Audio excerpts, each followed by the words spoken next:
की तिवरी से खबर है। आसपास के इलाकों में बदला मौसम। सुबह से रुक रुक कर बारिश का दौर जारी है। बारिश के चलते तापमान में गिरावट दर्ज की गई है।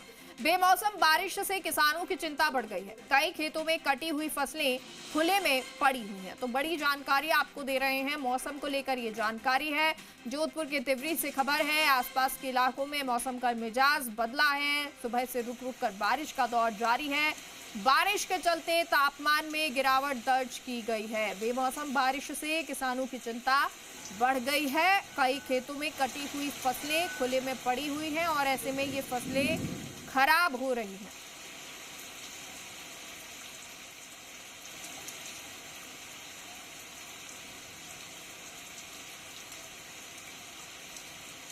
और देखिए ये जो तस्वीरें आपको दिखा रहे हैं और सभी सहयोगी हमारे साथ जुड़ गए हैं, उनका रुख कर लेते हैं अलग अलग जिलों से। दिनेश जयपुर से हमारे साथ जुड़ गए हैं, लोकेश जोधपुर से, प्रदीप सुथार श्रीगंगानगर से जुड़ गए हैं। और सबसे पहले दिनेश का ही रुख कर लेते हैं। दिनेश, जयपुर में फिलहाल मौसम कैसा है और ऑल ओवर मौसम विभाग की तरफ से बात की जाए, क्या कुछ कहा जा रहा है?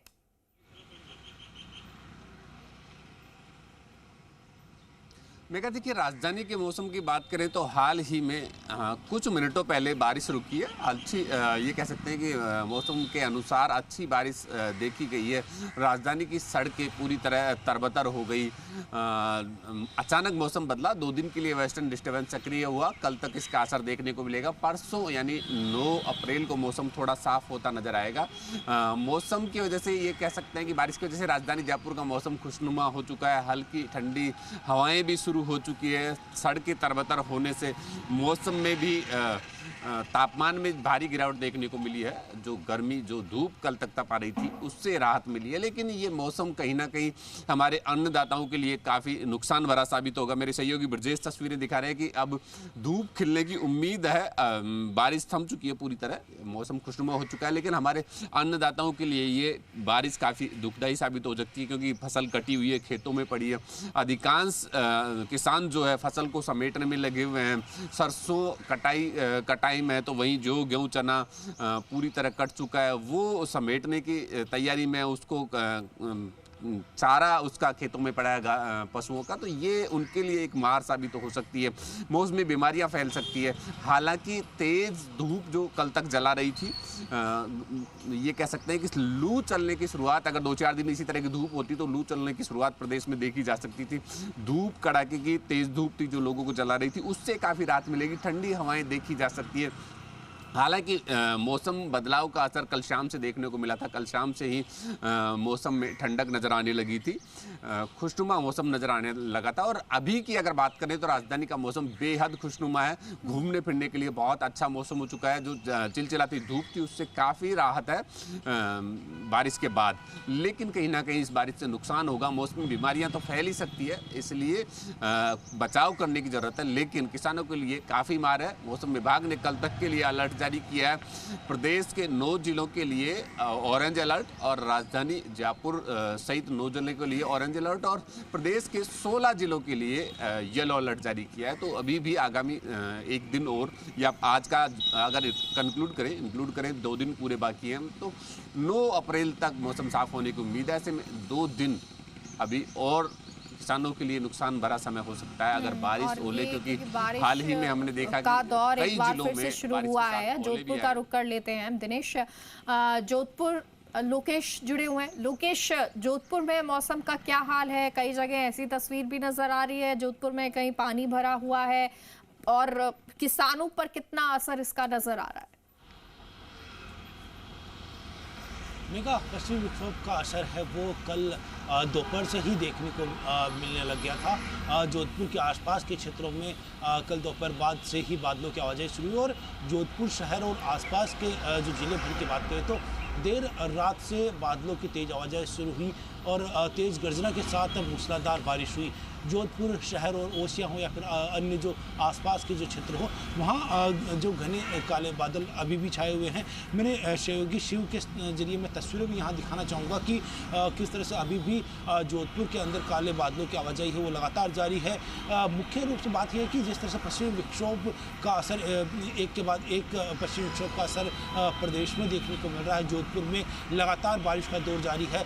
अभी 2 दिन पहले ही जोधपुर में बारिश हुई और जोधपुर के आसपास के कुछ इलाकों में हल्की ओलावृष्टि भी देखने को मिली।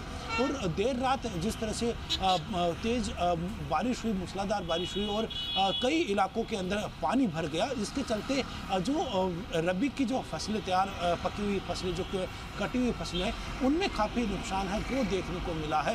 क्योंकि मुख्य रूप से बात करें तो अभी जो मार्च अप्रैल का जो महीना है उस समय रबी की फसलों की कटाई होती है, जो धान है वो खेतों में जमा किया जा चुका होता है और अभी आखिरी वक्त होता है जब किसान की पूरी 6 महीने की मेहनत का जो फल है वो मिलता है। लेकिन इसी समय बेमौसम बारिश ने किसानों की जो उम्मीद थी उनके ऊपर पानी फेर दिया।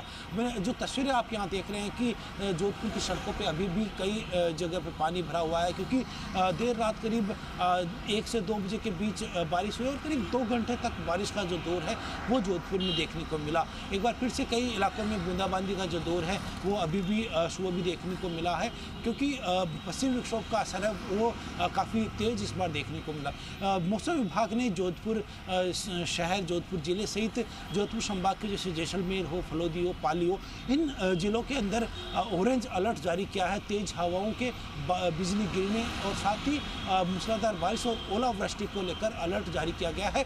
ऐसे में बात यह कि बेमौसम बारिश से एक और जहाँ किसानों की जो उम्मीदें हैं उनके ऊपर पानी फिर रहा है, वहीं जो पश्चिमी विक्षोभ का जो असर हो रहा है उससे जो तापमान में जो कमी आ रही है उसका असर कहीं ना कहीं मानसून पर भी देखने को मिल सकता है। जिस तरह से मौसम विशेषज्ञों की ओर से कहा गया है कि समुद्री जो तल है वहाँ पर जब तक तापमान में बढ़ोतरी नहीं होती, वाष्प नहीं बनता, तब तक जो मानसून का असर है वो उतना तेज नहीं देखने को मिलता है। और कहीं ना कहीं इस बार एल नीनो का प्रभाव वो भी मानसून के दौरान देखने को मिलता है, क्योंकि फिलहाल जो प्रशांत लेकिन फिलहाल की अगर बात करें तो इस वक्त की बारिश किसानों के लिए तो खास तौर पर बड़ी चिंता देने वाली है। प्रदीप का रुख कर लेते हैं श्रीगंगानगर। प्रदीप, श्रीगंगानगर में क्या कुछ स्थिति है, मौसम को लेकर क्या कुछ अलर्ट है?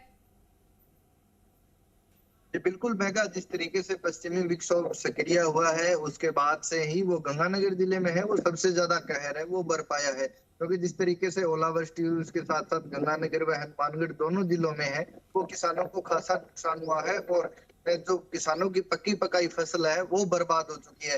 राजस्थान की बात करें, प्रदेश की बात करें तो सबसे ज्यादा ओलावृष्टि है वो श्री गंगानगर जिले में हुई है और श्री गंगानगर के सूरतगढ़ इलाके में हुई है, जहां पर किसानों की पूरी 100% फसलें हैं वो बर्बाद हो चुकी है। वहीं बात करें अब के मौसम की तो यहाँ पर है वो देर रात से ही है जो मौसम है उसने पलटी मारी है और उसके बाद से लगातार है वो जिले के कई हिस्से हैं जहां पर बारिश हो रही है।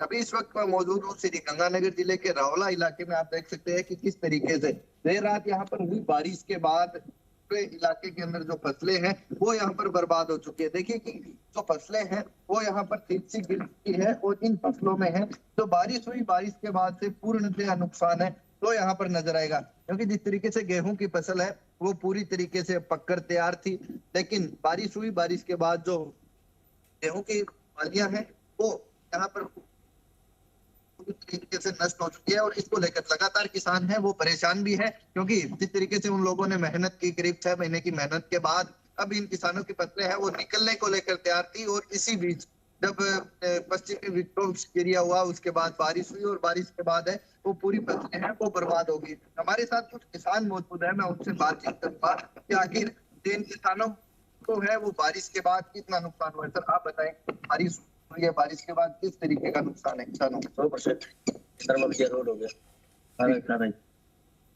गेहूं की फसलें हैं उसमें किस तरीके का नुकसान? बारियां नीचे, दाना नीचे पड़ गया।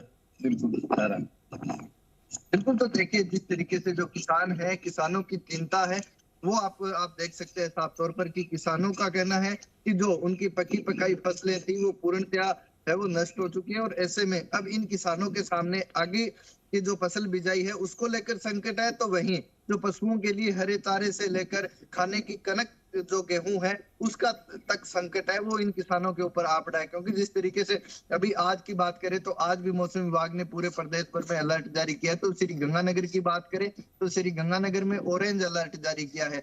आप देख सकते हैं कि ऑरेंज अलर्ट जारी करने के बाद ओलावृष्टि की भी चेतावनी दी गई है। ये देखिए कि फसलें हैं वो पूर्णतया बर्बाद हो चुकी है। आप देखिए किस तरीके से जो पूरी फसल है वो यहाँ पर तिरछी गिर चुकी है।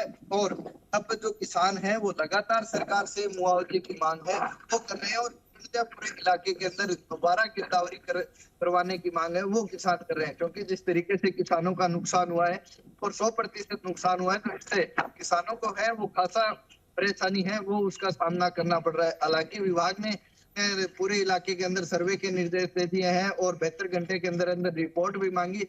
अब जो कि सरकार के तरफ से है वो रिपोर्ट मांगने के बाद तमाम प्रशासनिक अधिकारी हैं वो फील्ड में उतरे और प्रशासन के अधिकारियों ने रिपोर्ट भी तैयार की। लेकिन अब देखना होगा कि सरकार किस तरीके से किसानों को राहत देती है। जी मेघा। चलिए ठीक है, बहुत बहुत शुक्रिया आपका दिनेश जानकारी के लिए, लोकेश आपका भी जानकारी के लिए शुक्रिया, और प्रदीप आपका भी शुक्रिया जानकारी के लिए। तो मौसम की मार किसानों पर ज़्यादा पड़ी है, 6 महीने की मेहनत और एक बारिश ने इसे धो दिया है।